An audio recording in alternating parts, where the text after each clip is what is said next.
તો વડોદરામાં પેટા ચૂંટણીમાં કારમી હાર બાદ ભીખા રબારીએ આરોપ મૂક્યા છે। તેઓએ કહ્યું છે કે મને ચૂંટણી હરાવવા સરકારી મશીનરીનો દુરુપયોગ કરાયો છે। ચૂંટણીમાં આચારસંહિતાનો સરેઆમ ભંગ થયો હોવાના આરોપ પણ ભીખા રબારીએ કર્યા। તેઓએ કહ્યું કે સામ દામ દંડ ભેદથી કોઈપણ ભોગે મને હરાવવાનો પ્રયાસ થયો। મંત્રીઓ સહિત આખી સરકારી મશીનરી મારી વિરુદ્ધ ઉતારી દેવાઈ।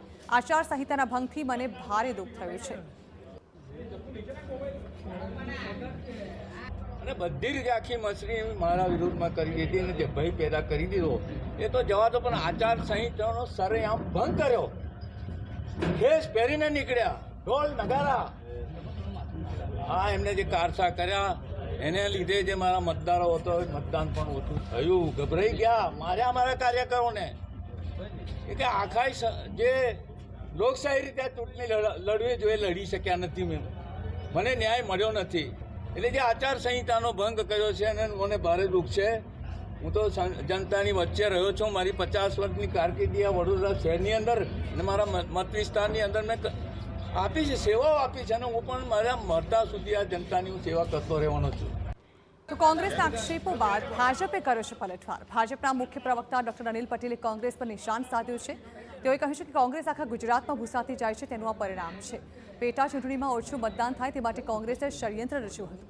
કોંગ્રેસે મતદારોને મતદાન કરતા રોકવા અનેક હથકંડા અજમાવ્યા છે। કોંગ્રેસની નકારાત્મક રાજનીતિને ફરી જાકારો મળ્યો છે।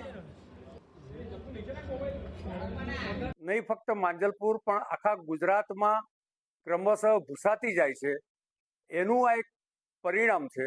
કોંગ્રેસે એ પ્રકારનું આ વખતે ષડયંત્ર કર્યું હતું કે માંજલપુર વિધાનસભાના ઉપચુનાવમાં ઓછામાં ઓછું મતદાન થાય કે જેથી એમની જે દર વખતે નાલેસી ભરી હાર થાય છે એ હાર ઓછી થાય।